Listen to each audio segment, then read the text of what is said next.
Welcome to the Poisoner's Cabinet. I'm Sinead. And I'm Nick. And this is your weekly podcast exploring the lives of the great poisoners and macabre murders from across the centuries and creating curious cocktails inspired by the tales that we tell. And it is episode 116. Meh. Nick no longer cares about the numbers. Don't do this. Don't care about the numbers. What's your favourite number, people? Just take your time and think about it. Oh, it's not. I'm not talking to you. Okay, no. You care nothing for the numbers. I care nothing for numbers. But it's a big number. Yes, let's all move on. How are you, Nick? I'm alright. You're feeling better this week. I'm feeling better. I was poorly. Now I am not. So that's good. That was that. that was that.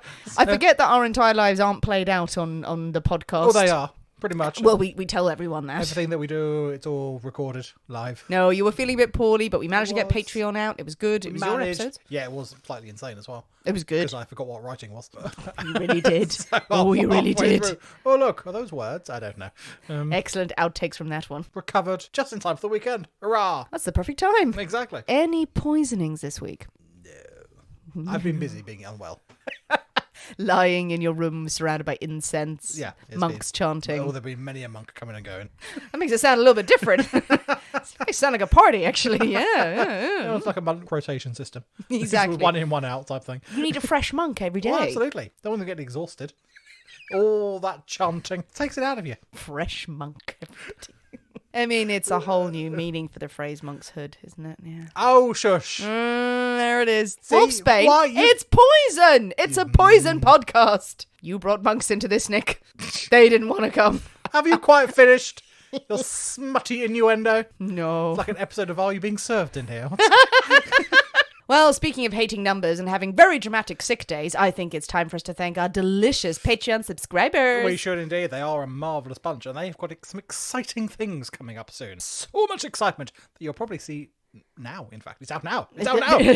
Go and look. It is. Our lovely Patreons this month have been poised they have been, because when this episode airs, we will have announced our new tiers on Patreon on the 1st of July 2022, if you're listening to this in the future or in the past, if you've mastered time travel. There's lots of new content coming to Patreon with new tiers, which means you get access to all sorts of new stuff that me and Nick are doing. It's very exciting. Sinead said she has a schedule drawn up, so I'm slightly nervous about what the schedule is going to contain of all the things that I must do. It's just a playing card with some peanut butter smeared on it. That's what the schedule is. Is that what it is? I've got a new notebook that is going to sort my life out, Nick. Absolutely, yeah. Oh, the scheduling in that notebook. Oh, it's so good. It's too good. I don't want to write in it because it's so beautiful. Fun times over on Patreon. If you want to dip in, it's completely flexible. You get access to the whole back catalogue, and you also get ad-free episodes, because you will have noticed that we now have advertising on the show. Thank you for everyone who's been supportive of it. Oh, it's been fun. Tell us what adverts you're hearing. It's really exciting. Yeah, I got a really weird one for some sort of random software company that I'd never heard of. Oh, it's because you're an IT person. Yeah, so that was weird. And then also I got Paramount Plus. Now I want Paramount Plus. Oh, good. It's working. So I was like, oh, look, marketing. Oh, no. They don't need to put ads. It's just us going, bye, Paramount Plus. Bye. I'm not sponsored by them. Bye. Right. We've had stuff at IKEA as well. And I haven't had that. Weird coffee pods that they sell in like 7-Eleven. Oh, can we go to IKEA? Everyone, let's go to IKEA. Let's have a Poisonous Cabinet meetup at IKEA. We'll get some meatballs. We'll buy a chair. We'll spend too much money. It's going to be great. Sounds great. Let's do it. We'll wear big hats. Excellent. We also have a promo this week from the lovely, lovely pair over at Till Death Do Us Part podcast. I'm intrigued by this. Liking the sound of it. Have a listen. Hello, I'm Melissa. And I'm Daniel, and we are from Till Death Do Us Part podcast. A podcast where I share my interest in true crime with my husband. But I could honestly care less. But here's the kicker. I only tell Daniel cases of seemingly loving and perfect couples. They always say that, don't they? They do. But behind closed doors, these relationships are not at all what they pretend them to be. And yes, we tend to be super judgy about other people's relationships because it makes us feel better about our own. Honestly, who hasn't ever thought of murdering their significant other? I know we have. Maybe on vacation. A cruise ship, perhaps? What about some nice poison in your coffee? Sounds delicious. Or just a tried and true accident. Carbon dioxide, anyone? Join us every Tuesday as I tell Daniel the story of a relationship that has ended in a horrific fashion, whether that be murder or just attempted murder. If you like dry humor, snarky banter, and listening to an old married couple get on each other's nerves, then you'll love us. So remember, be careful. For marriage is a life sentence. And divorce is always the better option. Lovely stuff. Definitely check out Till Death Do Us Part podcast. Well, Nick, are you ready No. to drink cocktails and talk about poison? Yeah, no, I'm looking forward to this. You should be. So, or, if you run out of wine, How dare you say such a thing? in that case, we could drink poison and talk about cocktails. We would have to if there's no wine. Should we go with the first one? Yes. I believe there's more wine. Okay. Crucially, there's also cocktails. Let's do the one that has wine and cocktails. Hooray, hooray, hooray. Let's go with the first one. It is my episode this week, but as we know, we can't possibly have a story without a cocktail in hand. As you know, dear listeners, every week we choose a secret ingredient that is inspired by the tale that we tell, and it will flavour our cocktail of the week. My pick this week, and the secret ingredient is pills. What are you vague with your pills? Pills, my friend. Just what variety of pills did you have in mind? Lots and lots Just of lots pills. of them. Exciting pills? Just pills, and go with me on it. Okay. They appear a lot. Right. It's going to be something weird, like, oh no, we're in the middle of the war, it's a pill box. Ha ha ha.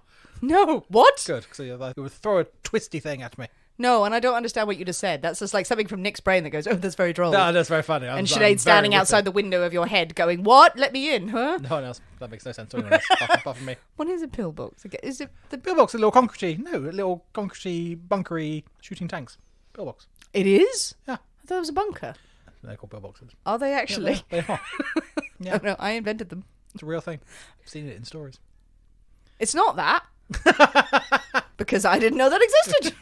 I'm trying to think what other type of pills are there. I'm excited because this could really send the podcast in a particular direction. What have you come up with? I'm intrigued about what direction you might think we're going. I know 90s rave. Oh, possibly, yes. Glow It's just sticks. It's just a big old glass of speed. That's not a pill, Is Nick. it not? I don't know. I've not done it before. No, pills traditionally. Ease. That's Ease it. there, Pilly. Molly, MDMA, whatever it's called these days. None of those things. None of those you things? and your druggy ways. I don't know. I used to watch the cool kids taking drugs and go, I understand what those are. I know that's not a pill. Can I come in? It's none of those things. It's none of those. You degenerate. All right, I'll put my glow stick and my bucket hat away. I want a glow stick now. We can still have glow You have sticks. glow sticks. Excellent. I think we should. Okay, so we're not going to the trenches. We're not going to a 90s rave. What possibly could be left? Is there anything left, really? So there were a few things. I thought we've had a medicine man before. I thought that's pilly. So what we're gonna have? We're gonna have a penicillin. Ooh, okay. I thought that's pilly. Is it in pill form? Well, capsule. It's the penicillin. It's yes. You get it. Just yes, Sinead. Just Shut yes. up. Get it in pill form from the doctor. Oh, you do? Yes, you do. Ignore me. Yes. What do you think it comes in buckets? No, syringe. Am I thinking of heroin in a completely different yeah, party? exactly. You're thinking of crack. Oh, you get the penicillin from the weird guy on the corner. Penicillin. Lovely. Great. Excellent. Yes. Oh, I'm not sure if I like a medicine-y sandy drink, though. Oh, it's a popular one. It's a Oh, is it? well-known one. It's a classic. Oh, is it? I've never heard of it. Okay, well, I will put my trust in 'Cause you're you. a heathen. That's true. I think it is high time for us to sashay into the poisoner's cabinet kitchen, meet our dealer, and shake up a storm, so we'll see you in a minute. We'll see you in a bit.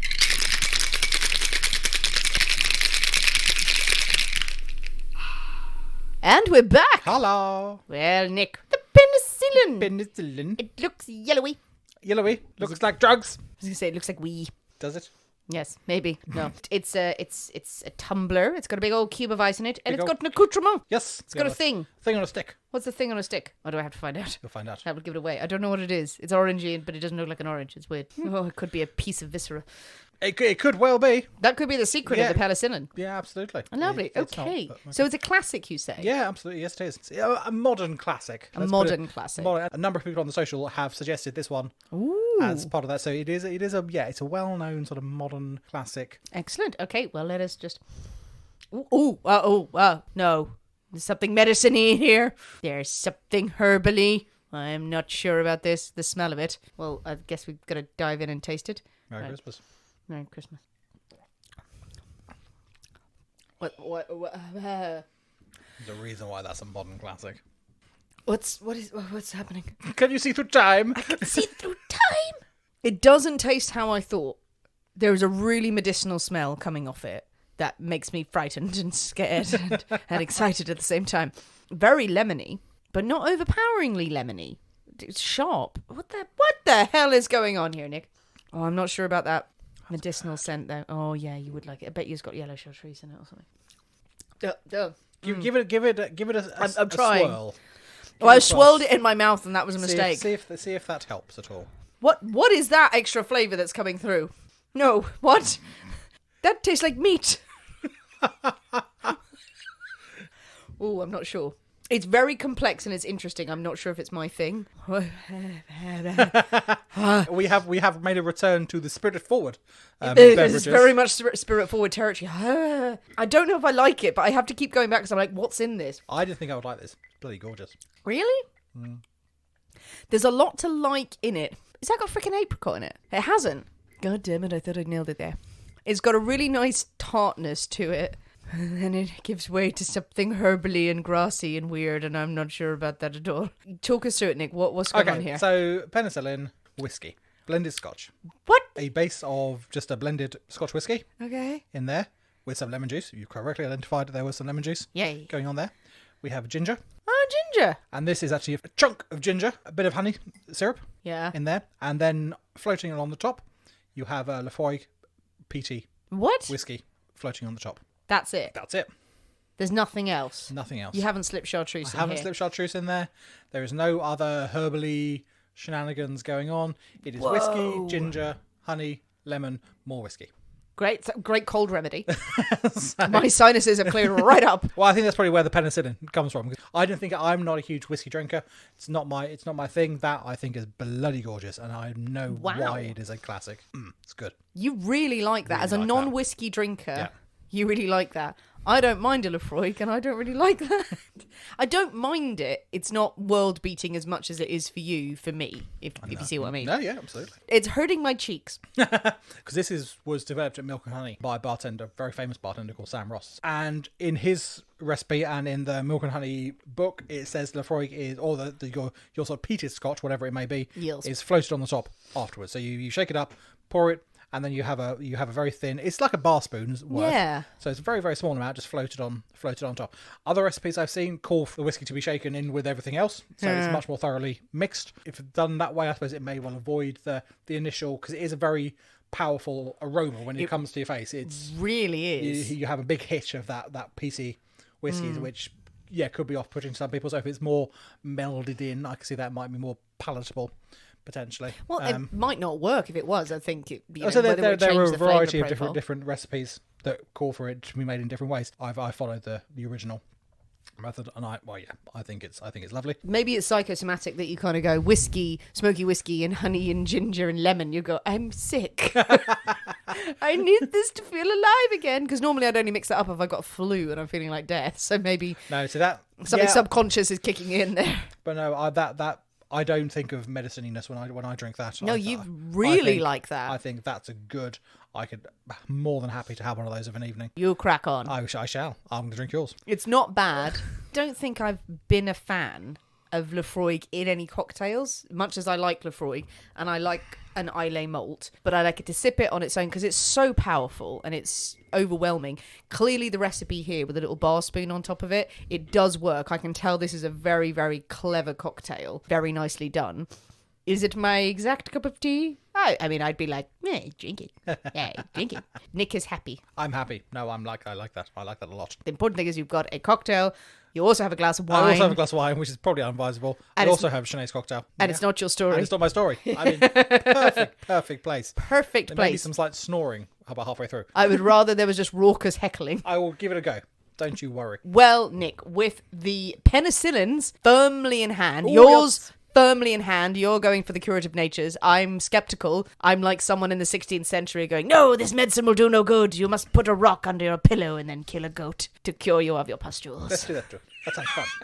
I mean, it's an evening. Yeah. Not kill a goat. Maybe poke it. Taunted viciously. Taunt a goat. Taunt a goat. The most powerful magic of them all. And magic will ensue and be cured of all of our ills. Absolutely. Let's go down the fields for a good old bit of goat taunting. Before the goat taunting begins, would you like a story? Yes. Yay. Yay. Excellent. Where's the goat? There are no goats in the story. Boo. You can introduce one if you want. Okay. You can like play a goat card. Can you cue up a sound effect? Yes. Excellent. And this is a tale involving good old poison. Nice. Way. So, Nick, come with me because we are going to Kansas. Okay, so here's an update to this episode after it had finished recording. Sinead, for some unknown reason, kept referring to Kansas in this story, when, of course, this story takes place in Kansas City, Missouri. Not Kansas, the state. Let's blame her being based across the pond and getting two things confused. It was a long day, but I've tried to correct this all the way through the episode, so deepest apologies to anyone who heard the first early version of this episode and was screaming, Missouri, Missouri. Apologies, Kansas City. I don't think we're in Kansas anymore. Yes, we are. Dorothy. Now we've got Dr. Lecter again, haven't we? God damn it. One of these days we'll get an accent right. No, we won't. No, we won't. It is 1909. Ooh, very nice. And we are going to the sprawling family home of the Swope family. Okay. Now, the Swope family are very well known in Kansas City, for the head of the family was one Colonel Thomas Swope. And they are, through his means, exceedingly wealthy. Excellent. Gingham all over the place. Big old mansion, big old money. Thomas I Swope... bet he's got a good veranda. Oh, the size of The it. size of the veranda. Can you imagine?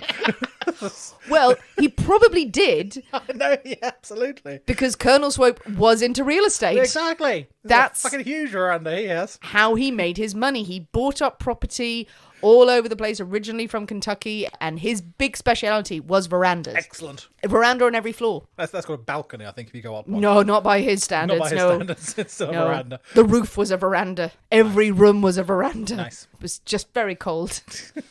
Colonel Thomas Swope was not a military colonel. No. He got the title Was he a thanks chicken colonel? his superb line of chicken restaurants. He was light years ahead of Colonel Sanders.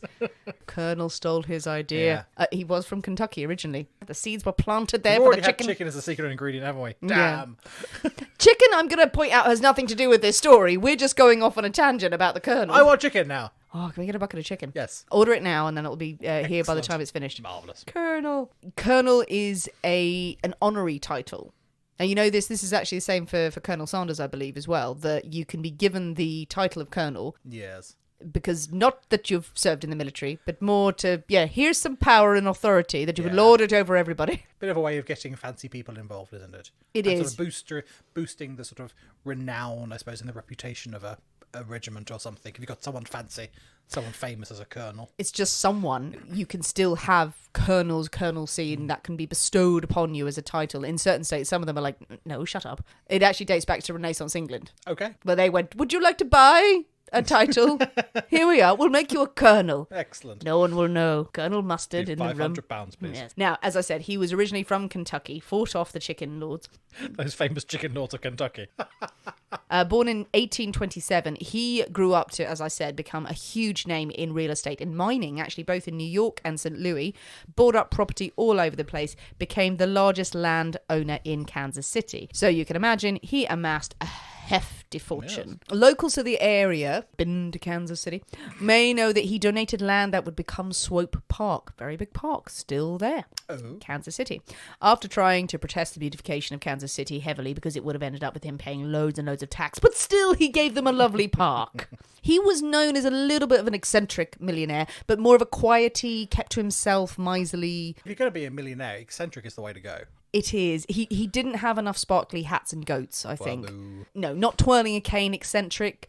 People thought he was eccentric because he should have been driving around in the best cars and, dining in the finest restaurants. He took the trolley to his office every day. That's not eccentric. People thought it was eccentric at the time. Oh, he's such an eccentric for not spending his money. Never married. As I said, quiet, kept to himself. But when his brother Logan died in around 1900, Thomas decided to move into his brother's huge mansion in Independence. It's an area just outside of Kansas City. And he decided he will move into the house with the widow Margaret and their 7 children. It's been busy. Their children are called Chrisman, Francis, Thomas, Lucy, Margaret Jr., Stella, and Sarah. And there's What's the also first one? Chrisman. Chrisman. I have never heard that name before. I'm not familiar with that name. I must admit, Crispin. I don't know whether someone in the research or in the old addles spelt it wrong and they just went with it. Yeah, fair enough. It could have been Christopher, could have been Christmas. Or just Chris. Let's just call him Chris, shall we? There's also a cousin called Moss Hunton. Moss. That's a good name, Moss. It may be a mansion, but there's a lot of people living there. The implication is that Thomas, the colonel, was, as I said, pretty frugal and miserly and probably thought, oh, my brother's dead. I'll just move into his house. That'll save me some cash. There's a bit of space in there, still warm from his corpse. I'll just go in there. Widow probably not thrilled about it, but okay, we've probably benefited massively from his money. We're not going to be in a position to argue, so why not? When he moves into the family home, the family are a little bit discordant. There's been a disagreement amongst the siblings, for Frances, the niece, has made, in their opinion, a poor choice of husband. Frances, you see, has fallen head over heels in love with a doctor, Dr. Bennett Hyde, and she was determined to marry him. How very middle class. Indeed. Now, these people have made their money through real estate, but a doctor in his late 20s, he's had a good education, come from a respectable family. What could possibly be wrong with this match? Well, the Swope family were not terribly impressed with Dr. Hyde's past, namely his involvement in body snatching. It shows an entrepreneurial spirit, I believe. So, you've gone from what to, you know what, I'm on his side. You know what? Yeah, I mean, he's forward thinking, needed some cash, found a good way, studying. Go with that. Go with it. Did you think it was going to go in that direction? Did he steal the brother's body? Because then I can then I can potentially understand why they might be slightly annoyed. No, when he was dead, they didn't go, oh, you poor soul. Mine! Mine now. Dibs. Running down the street with him thrown over the shoulder, like, la, la, la, la, la, la, la. I would look at his organs. Then I would get their frustration. No, but also you've got no frustration whatsoever. He has a past, which I will explain, in body snatching. Do you want your daughter to marry into that? You would struggle with it for a time. Slightly. It would raise a moderate concern. Yeah. Make you pause and swirl your drink for a second. For a second. Yeah. You crack on, love. It was while he was at the University Medical College. Dr. Hyde had been demonstrating anatomy. And what do you need for anatomical demonstrations? You'll need a nice fresh corpse. Absolutely. As we have covered in the Tales of Burke and Hare of the London Burkers, would-be and established anatomists were only too happy to pay under the table for local body snatchers to bring them corpses for their studies. No questions asked. We need some bodies to cut open, to study, to give demonstrations on.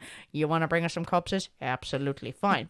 And Dr. Hyde had been implicated by two grave robbers by the name of Sam McLean and Charlie Perry, who had been arrested, had been caught body snatching, and they said we were bringing them to Dr. Hyde. He was paying us. He's the person who's commissioned us. He's the one you want. Dr. Hyde apparently was arrested, but the case against him was dropped and he never stood trial. Case collapsed. I don't know what happened to the grave robbers. They were both black. I don't think they were treated as fairly as Dr. Hyde. No, it's going to be, in that situation, it's me that he said this, they said that sort of thing. I can't see it going in their favour. But later, Dr. Hyde was working as the police surgeon for the city. A decent profession again, but he had been suspended, apparently, on a charge of cruelty to one of his patients, a lady named Anne Clement. She was also black. And the details are complex because there's sort of like one line about what happened. What I can surmise is that she was suicidal, that she had needed to be treated, she had taken an overdose, and he had taken radical measures to wake her from her stupor that were deemed as cruelty. So what it seems to have happened, and all it's written is that he gave her oil of mustard to revive her, which seems like that's not the normal way of doing this. It's going to be a lot of vomiting. If he's taking an overdose, that's going to be... And it was morphine overdose, so it was deemed that this was cruel and unnecessary. Yeah. That he was quite contemptuous. Maybe he just gave her one of the many mustard cocktails we've made. And that was deemed as a crime against humanity. I think that's fair. The comparisons people draw on the fact that it seems like the people who were the subject of his cruelty or who suffered from him in the past were black, so maybe that's why he got off and he was never really convicted or faced any penalties. But it's enough. It's enough for the Swope family to pause and go, Francis, this guy? Really? Really? Okay, fair enough. Yeah, no, I'm with you on that one. In their eyes, he is a criminal. A potential criminal, yeah, maybe he's not convicted, but Frances will not hear anything against it. She is probably going, he's never been convicted. They were all saying one thing, he's an absolute saint. They're like, yeah, but maybe just pick someone who doesn't have this question mark hanging over him, this air of mystery. But if you're in love and young... Yes, who doesn't love a romantic body snatcher? Absolutely. No one cares. But he's rakish and dangerous and exciting. If you see pictures of him, no.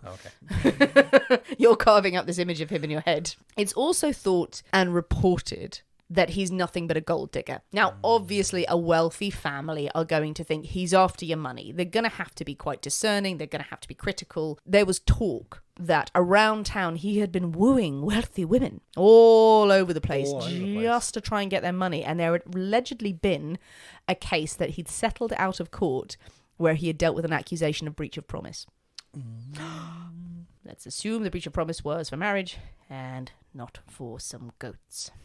Yes, I promise you 6 goats. But you only gave me 4. You bastard! Now, the family say no to Francis. Francis won't hear of it. He is a good man, and the pair were married in 1905. It was a clandestine marriage. They sort of did it in secret. Family can't do anything about it. This does cause a rift between the family. They didn't speak to each other for about a year or so. But eventually, they start to build bridges. Thomas, when he moves in, it seems like they're all easing back onto better terms. They're all being civil to each other. Thomas himself has bought them a house. Okay. So in 1909, Thomas is now 81. The Colonel is 81 years old. Oh, he's amassed an empire. Now he's thinking about who gets my cash. He's taken steps to ensure his will is in proper shape. He's taken steps to leave each of the nieces and nephews $200,000 Nice. each. Very nice. 1909. That's a lot of money. That's a lot of money. Francis will only get $135,000. Maybe that's some sort of indication of like, well, if you will marry beneath you. Well, indeed. The rest of his multi-million-pound estate will go to various charities and good causes. $200,000 at that time is enough to set you up for life. Oh, pretty yes. much. So, yeah, the rest of it, yeah, charity, good for him, I say. Well done him. Sensible plan. Well done, Colonel. Apparently, the executors of the will include the cousin, Moss Hutton, and the Colonel's lawyer, the family lawyer. Now, not long after the Colonel has drawn up this will, he suffers a fall at home.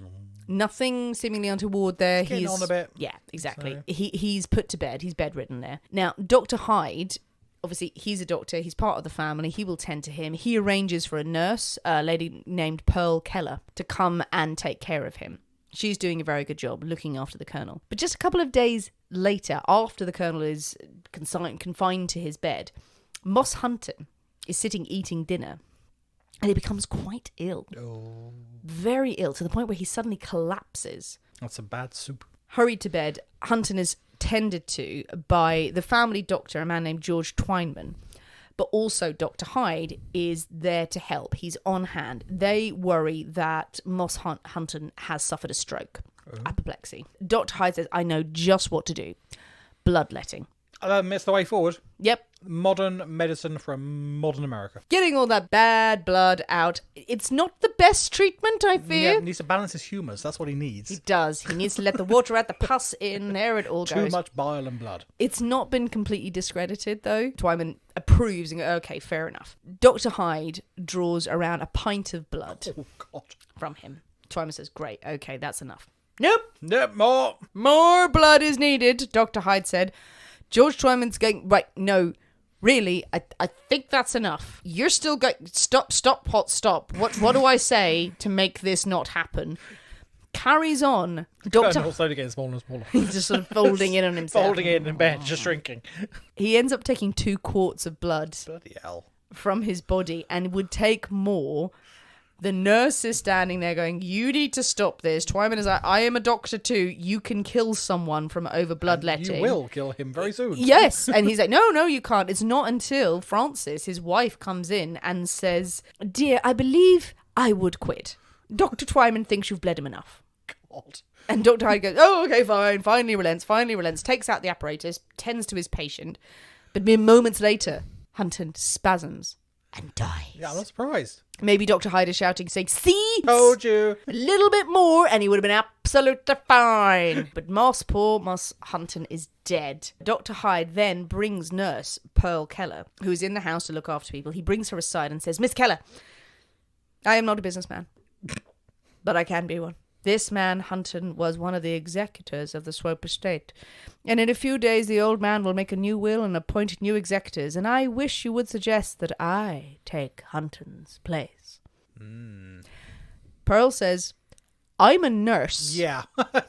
Maybe talking to the wrong person, I feel. Literally nothing to do with it. Do you know what a nurse is? I suspect he was trying to build character references or try and get in anywhere. Pearl is brilliant. She's just like, I deal with professionally your health, no interest in personal stuff. Well, I also think probably thinking that, well, the nurse is going to have the old man's ear. She's going to be the one in the room having a chat, having a conversation, this sort of thing. She might be able to slip in some, whatever, just sort of in casual chat.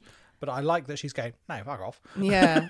All through this story, it's Dr. Hyde who hires the nurses, who recommends that they come in, and he hires more and more nurses as the story goes on. And whether he thinks that will, because he's hired them, they will side with him. They are somehow indebted to him to, yeah. Exactly. The great thing is that they're all complete professionals. Brilliant. And they're like, can you just please fuck off? Just go away. Go You're paying away. me to do a job. Let me get on with my fucking job. There are greater matters that demand Pearl's attention. The Colonel is still sick. A day after Hunton's death, Colonel Thomas Swope is feeling a little better. He's in good spirits. Nice. But then suddenly, he is gripped by violent convulsions, to the bewilderment of all. He says as he weaves in and out of fits, oh, I wish I hadn't taken that damned pill. A pill? A pill, you say? A singular one pill? There's more. No, better be more. A pill that Pearl had given him under the instructions from Dr. Hyde. A digestive pill. Something to settle the tummy. That's what he needed. Hyde had many of those. Oh, he was only too happy to hand out pills. He needed a nice glass of penicillin. That's what he needed. That's what he needed. Honey, lemon, whiskey. That would have sorted him right out. It did little good as Thomas Swope slips into unconsciousness and dies. No. The Colonel is dead, Nick. Poor Colonel. Poor Colonel. Dr. Hyde, who does not call Dr. Twyman back, who is the family doctor. He's dead now. What's the point? Well, he's got to sign the death certificate. Well, he's a doctor. He can do that. Yeah. And he gives the cause of death again as apoplexy, as stroke as well. Same as Hunton. Again, Pearl comments, right, their symptoms were completely different. And probably need to explain this to you. Stroke is not contagious. Yeah. Also, at this sort of time when the Colonel's died, he pulls her aside, allegedly, and says, oh, you know, you're being paid $25 a week. I think you should start asking for $35 a week now. Yes, you're worth so much more. Thanks for that. He signed the death certificate, apoplexy. The Colonel was old. They all knew he was on his way out. Yeah. No one really questions it. The death certificate is signed. The man is buried. What a terrible time for the family. Yet it looks like the 7 nieces and nephews of Thomas Swope are quids in, as his fortune will soon be distributed. But things are about to get a whole lot worse for the whole household. Ooh. Maybe this is a good time for a short break. So we're back in the house, Nick. Back in the house. House of death. House of death. On another visit to the home, Dr. Hyde warns the family that he is very worried about the drinking water in the cistern. Now, I have to say the cistern is not the toilet cistern. You do understand that the cistern is the big drinking tank of water. Yes, you know that. I didn't. Stop drinking from the toilet, goddammit.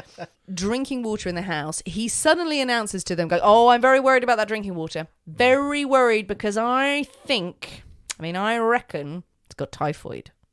Typhus. Oh, what's that? Don't be drinking the water, people. He takes great pains to bring bottled water every time he visits. Only he and Francis can drink the bottled water. Doesn't give anything out to anyone else. Everyone else can die horribly. Yeah, I've warned you. Fair enough. Get your own bloody water. Yes, but is very much walking around going, typhoid, typhoid. Everybody hear me say typhoid, and I've warned you that typhoid could be a thing. Everyone's okay with that? Good, great. Okay, goodbye. It's lovely breakfast. Thank you.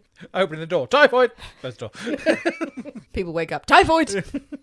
Down the chimney. Typhoid. Within the space of 10 days. Are they all dead from typhoid? They've all got typhoid. Oh, God. They have all got symptoms of typhoid. Every single one of the Swope siblings who has been named in the will is suffering from what seem to be the symptoms of typhoid. Not only the siblings, but also Margaret, the mother, a couple of visitors who have come to the house, and servants as well. Everyone who has crossed the threshold. Typhoid has hit. Oh my God. No other cases in the area. Yeah. No other cases outside the front door. Okay. But this house is ground zero. The plague house. Yes, patient X is in there. It has a grip on the Swope family. More nurses are brought in to tend to the family. As I Who said, don't get typhoid. they don't get typhoid. Typhoid Mary comes in. No, they come in. There's about 4 nurses now looking after the family. This is a massive house, as I said. It's an absolute mansion. But they come in. They are looking after them, and the various cases unfold with each of the members of the family, which give the nurses pause to go, Something's not quite right. One notes that the eldest son, Chris, weird name, she says a lot. She was looking after him. She was preparing him for a bath, I don't know whether it was a full bath, sponge bath, whatever. I've had to look after him. Just a bath. A bath, and sexy. No, Sexy just bath. a bath. Sexy nurse bath. Sexy nurse bath. She was all ready for it. But unfortunately, Chris took one of Dr. Hyde's pills. Oh, typhoid pills. He was giving the medicine. He was leaving this medicine. The nurses are like, okay, you're a doctor. You are going to give the medicine. I'm assuming this is okay. Took one of the pills. Chris promptly went into convulsions. No. Now, Dr. Hyde, of course, helps to examine him. His diagnosis is meningitis. Oh, that's a leap. Cerebral meningitis. Okay. Mm-hmm. He's going for a varied approach. Gives him a nice combination of drugs to treat it, including digitalis and strychnine. In classic cure-all pills. What are those normally used for? Mainly death-related. I like it. Legitimate medicine at the time, and still is today. Yes. Digitalis in particular. Yes, for a heart condition. I Yes. believe digitalis.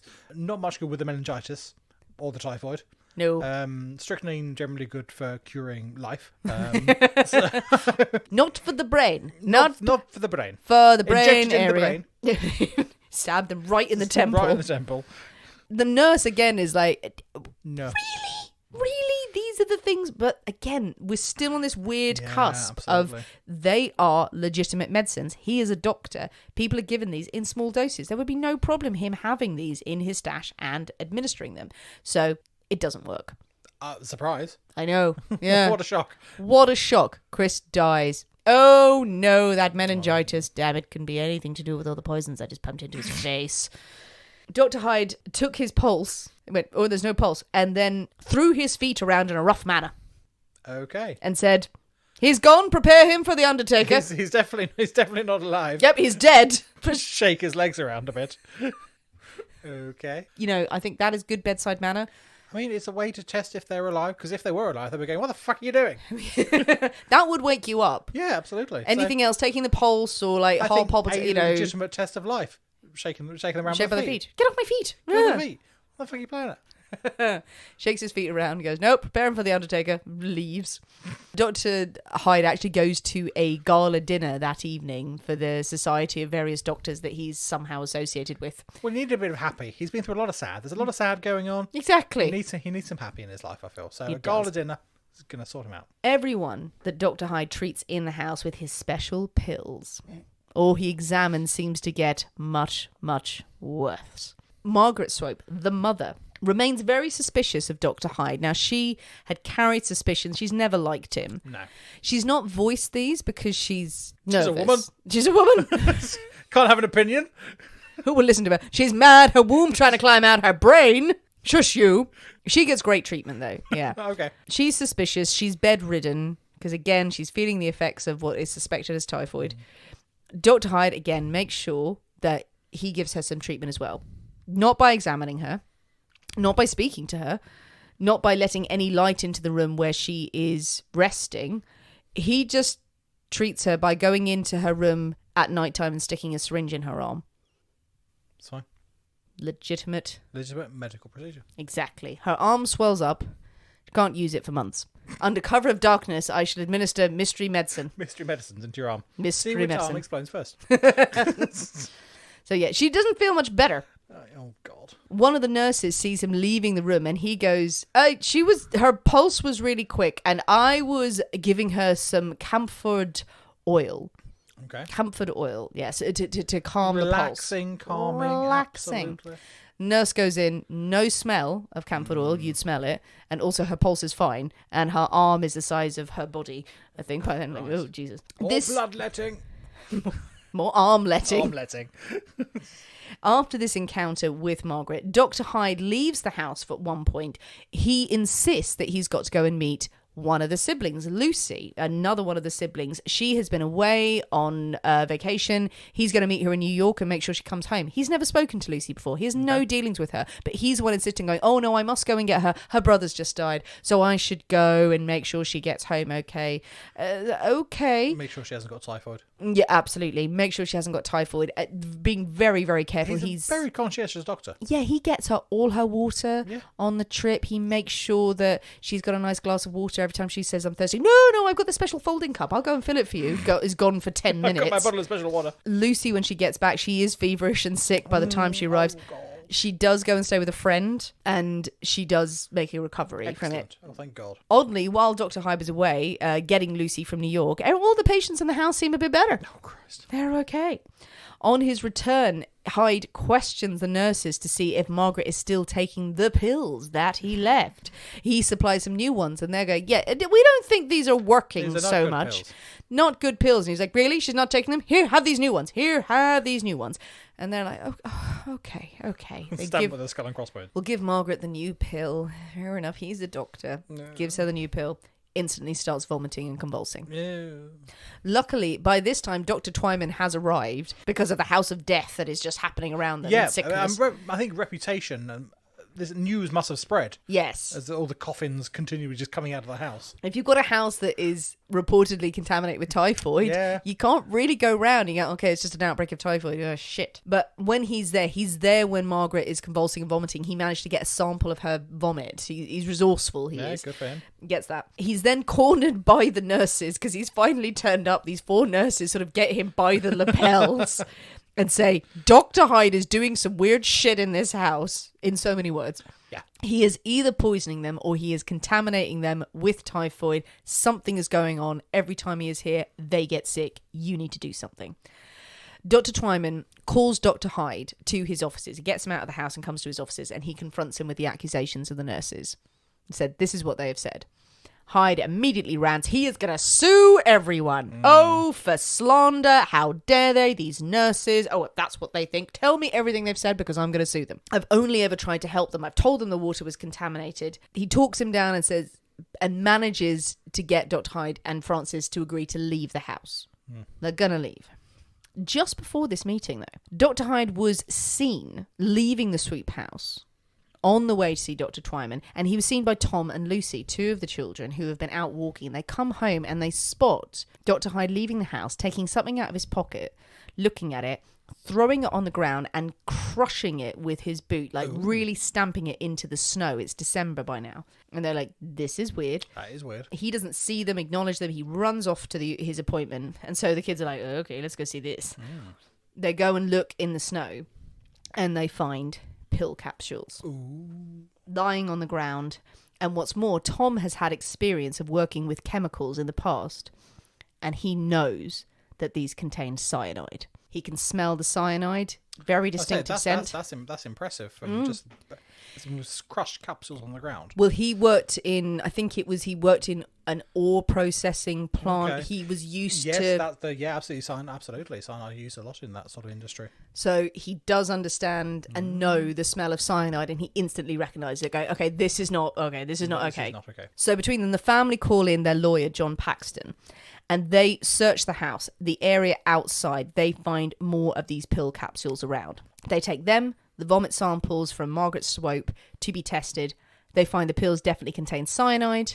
Margaret's vomit contains strychnine.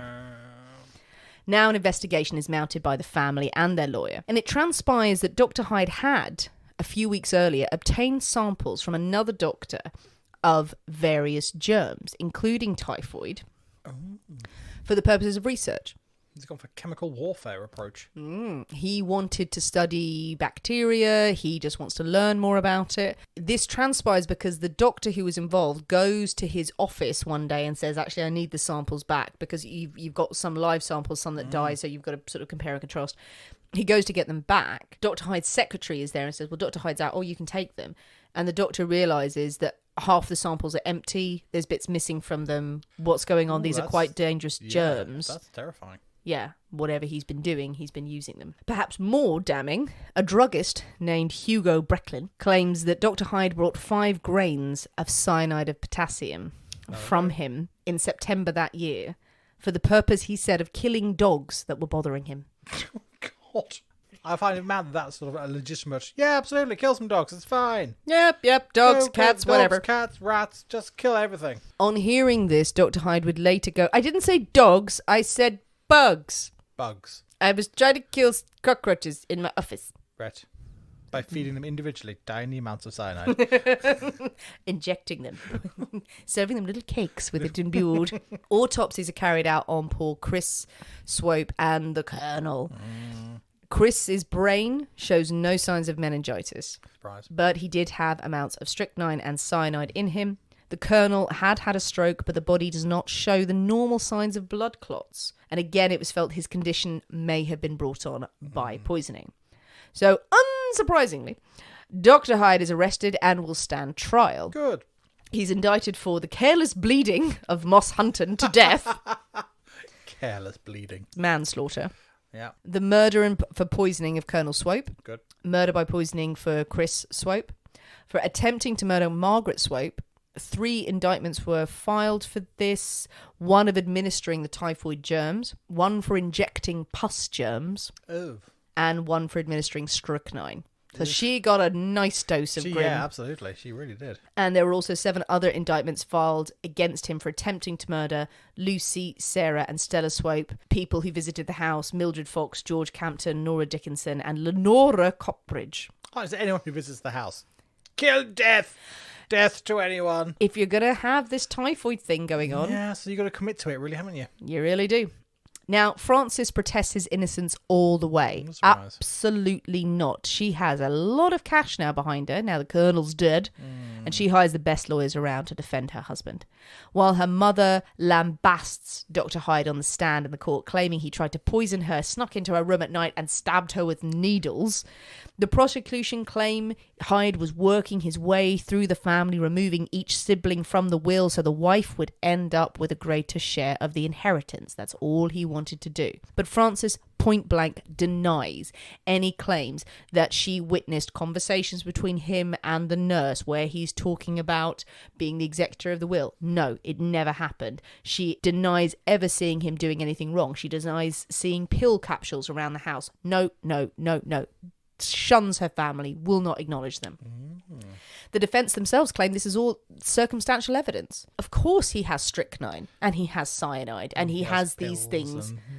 Well, he has digitalis and strychnine. That's a legitimate treatment. Cyanide, he was treating his bugs in his office, probably. Nobody has that. Just when the prosecution are really gathering steam, the star witness, Dr. Twyman, dies. Oh, Christ. Nothing untoward. It's just complications from a surgery. He was the medical man on the scene and he really could have corroborated things. But still, it is not looking good for Dr. Hyde.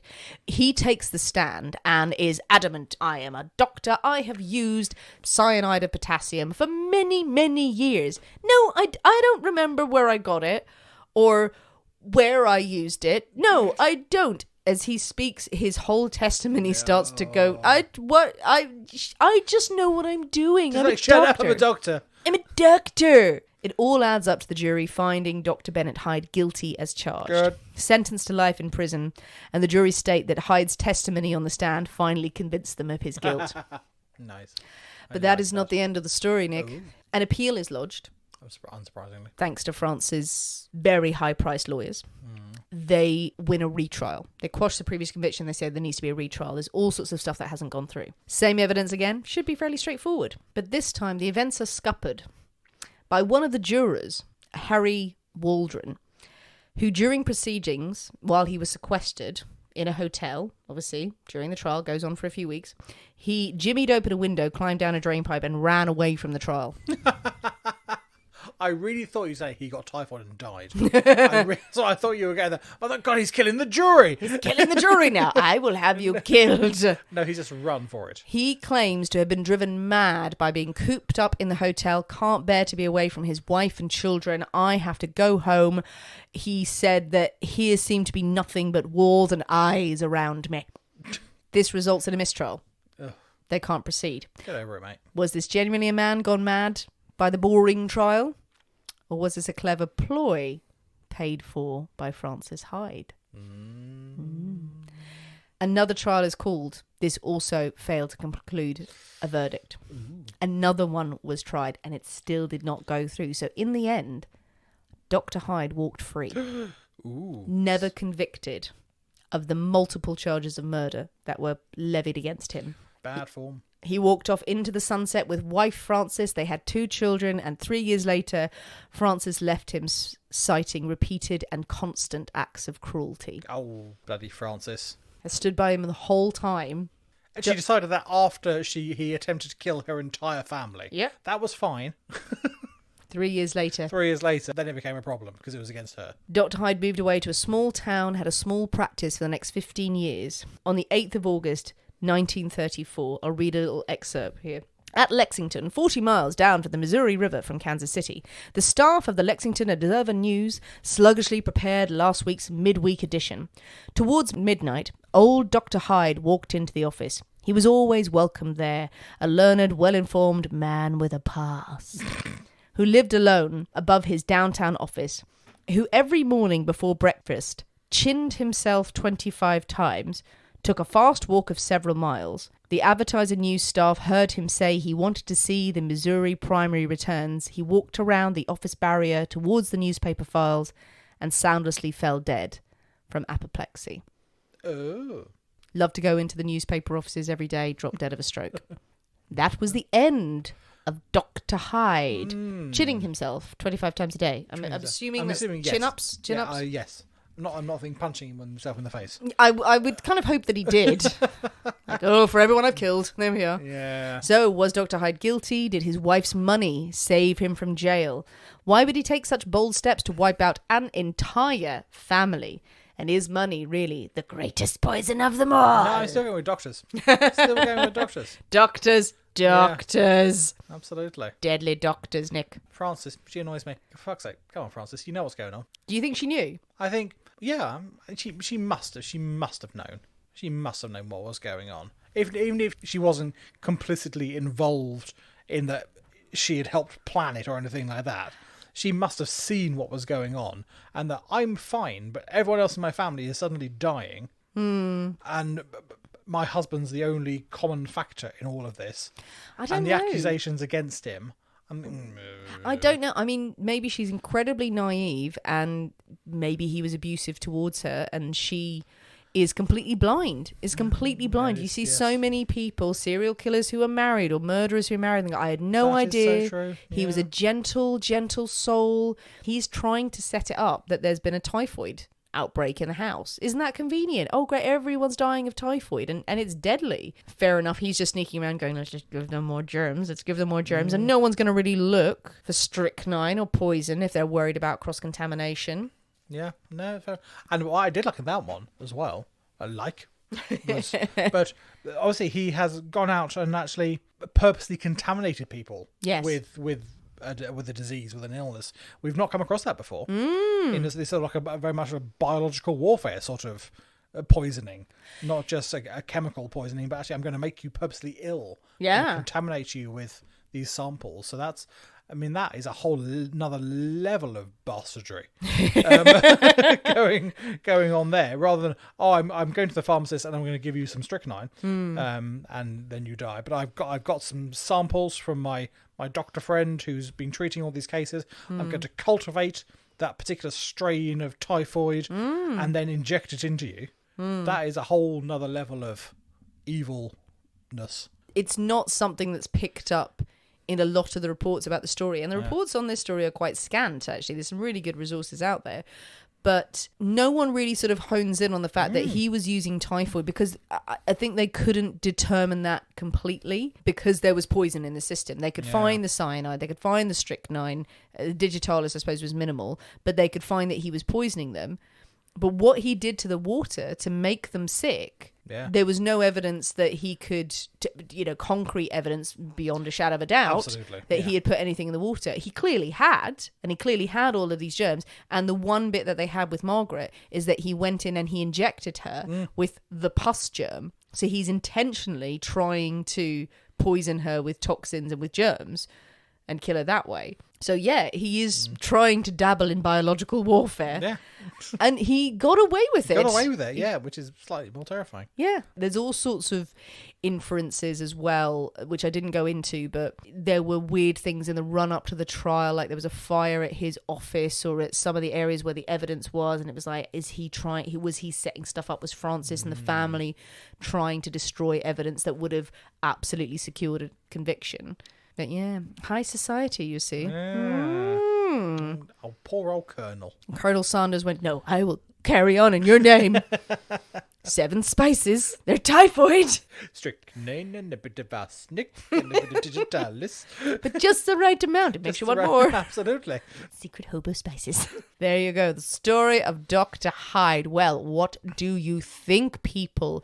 A potential serial killer, someone who was dabbling with germ warfare in a small household, a small in a massive mansion. What do you think of the story? Do you know of it? Do you know more theories and whispers about it? Are you from Kansas City? Do you know of the house of where this happened? Have you heard tell? Have you walked around Swope Park and gone, maybe this person was murdered? That would be weird if you did. Yes? Yeah. Tell us what you think. Jump on the comments of this episode. Share your thoughts on social media. But very importantly... Well, before we get to that, I said my only concern yes, in this whole episode yes, was the distinct lack of goats that you promised. you were supposed to jump in with the goats. Yeah, so I didn't know there was It wasn't a goatee episode. It wasn't a goatee episode. Yeah. And I'm disappointed by this. Next week, you bring the extra goats. Oh, that's pressure. Should that be our first sort of new series of YouTube videos of goat taunting? Just goat taunting. I mean... Absolutely. There's a lovely animal sanctuary nearby. Absolutely. Let's just go and take the piss. Yeah, you goats. That's great. We'll end up petting them and feeding them. Going, I love you, Mr. Goat. Sorry, there were no goats in this episode, but there's always time. If you know of goat-based murders, goat-based stories, are goats the greatest poison of them all? Yeah, goat-based poisonings. You need know. to hit us up with those suggestions. But Yeah. most importantly, More importantly than any of the goats, to soothe all of your ills, mix yourself up a penicillin. most certainly do. I mean, I loved it. Sinead, less fussed by the penicillin, but I think it's very, very, very, very nice. Of course, as usual, the recipe will be out this evening, so it's not complicated. There's not a lot of random ingredients that you won't have in your cupboard. I really recommend giving it a go. And I've had 2, and I'm quite drunk. And some wine. And some wine. And I'm going to pat you on the head later and get you some toast. I want toast now. Thanks for listening, guys. We have been the people inside the Poisoner's Cabinet. We will see you next week. And remember, your loved ones are trying to kill you. Bye.